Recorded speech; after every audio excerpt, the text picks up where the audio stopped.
Y'all, look at this amazing perfume company. Now, this is a French company. I wanted to ask you something. If you are not personalizing anything in your business, this is going to be an example of an amazing brand. Now, this is a French company, but they were in Japan. And the customer experience, I was just in love. I was in love because she was taking so much time, and it was all about that quality, and it gave me that nostalgic feeling that I'm just not another customer. I am valued and my money is worth it. Now, take a step back in your business right now. I'm showing you this video because I want you to pay attention to the details. The details and how everything is laid out. And now you're an e-commerce business or an online business and you don't have a physical store. You're like, how do I do this in my business? Easy. It's literally looking at your collections and the way your website is designed. How is that customer experience when they're walking in? I like literally going on your website.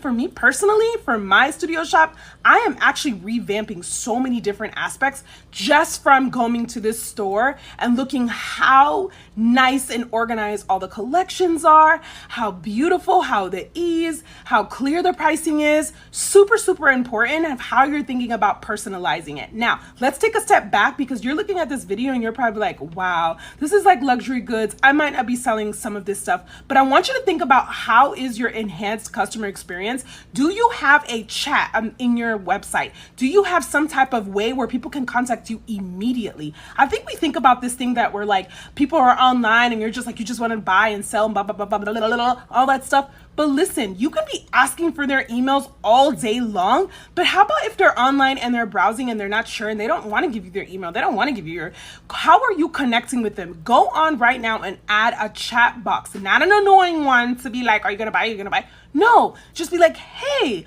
this is what's selling, or this is our wish list, or this is what people are doing. Maybe some content that has to do with, if you're a beauty brand, maybe a content where you be like, hey, here's a download of like, you could print it out and put it in your mirror, or something beautiful and inspiring about something that you read. Not everything has to be a sales channel per se, or a marketing tactic to sell, because selling is literally, when it comes to marketing, it's a conversation.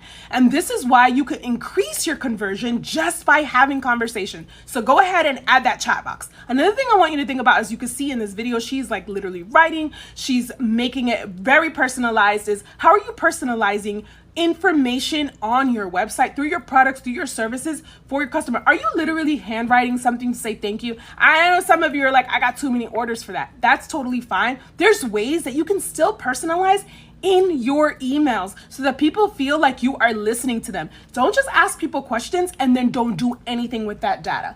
And then last but not least is, if you have a service, you should be adding some type of product in your business life. And if you are a product, you should be adding some type of service. And if it's kind of impossible and you feel like, I don't want to dibble and dabble, then think about partnerships that you can work throughout the year to give that extra customer experience, even if it's like a pop-up, or you're doing a market, or you're going somewhere just once a year to do something for your customers, or even to open your target market. Remember, personalization literally is the most powerful tool in small businesses, because people are making a very conscious decision to do business with you, which means you should be thinking about how can you make sure that you keep them valuable. I'm so tired of seeing all these small businesses out here. They just want to sell, have a nice day, but they're not creating that relationship with their customers, not creating that partnership with them to be like, hey, come back. The next time you're thinking of buying XYZ, think of me. And even if not, like, tell a friend. So anyways, this is just a prime example of how branding and customer experience really come together in your small business. So don't forget, put the chat box in your website. Think of what product or service you might want to add. And third, ask questions that are relevant, but make sure you follow up and make sure that they are still personalized to that audience. If you have any questions, let me know, because if you got a minito, I got some marketing. Bye.